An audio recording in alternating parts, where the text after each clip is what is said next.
génération. Et bien, face à un défi historique, il y a des gens courageux, Éric Ciotti en est, et qui font le pari de la France, pas le pari d'une carrière, pas le pari d'un parti, le parti de la raison.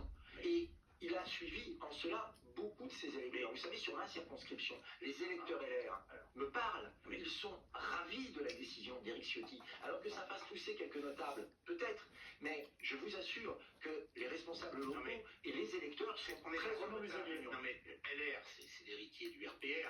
C'est un parti qui a construit la vie politique française.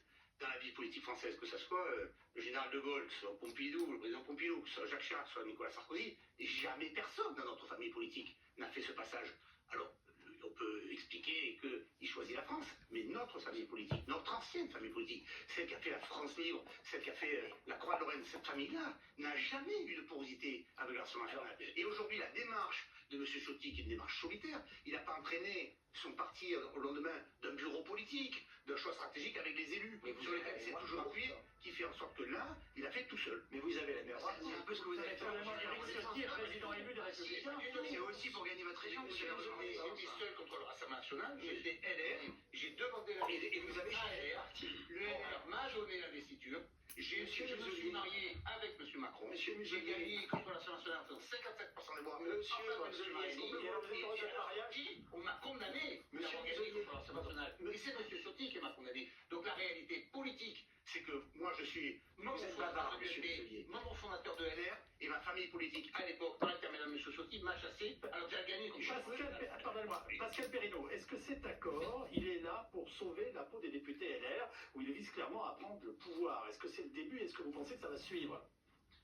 Écoutez, je crois que ça sera très lié à l'appréciation que pas mal de députés LR vont faire sur le terrain.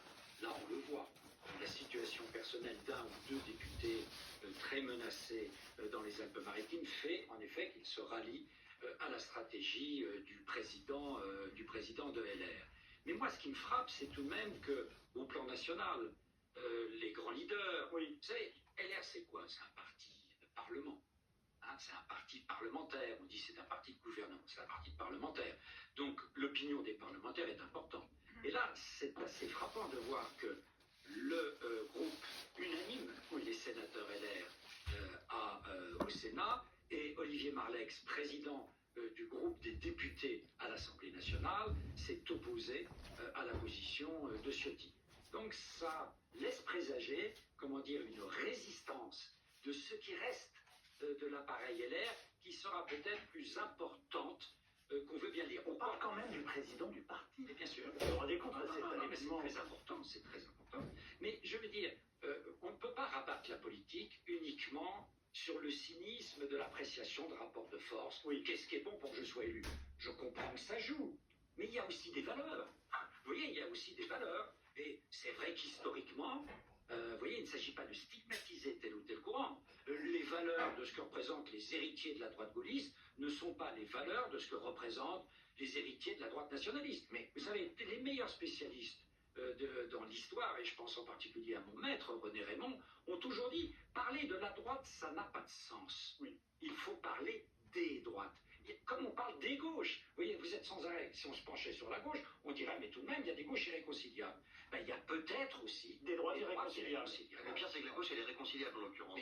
Qu'elle donne une leçon d'unité, je suis désolé, depuis quelques heures, à la droite.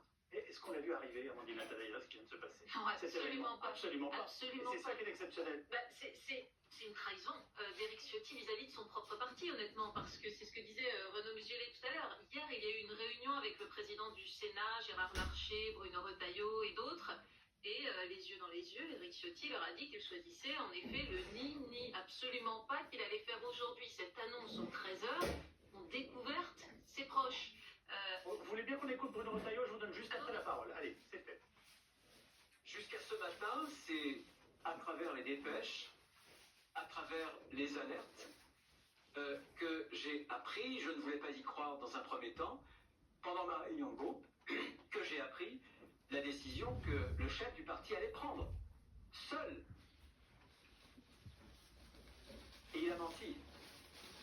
Il a donc menti.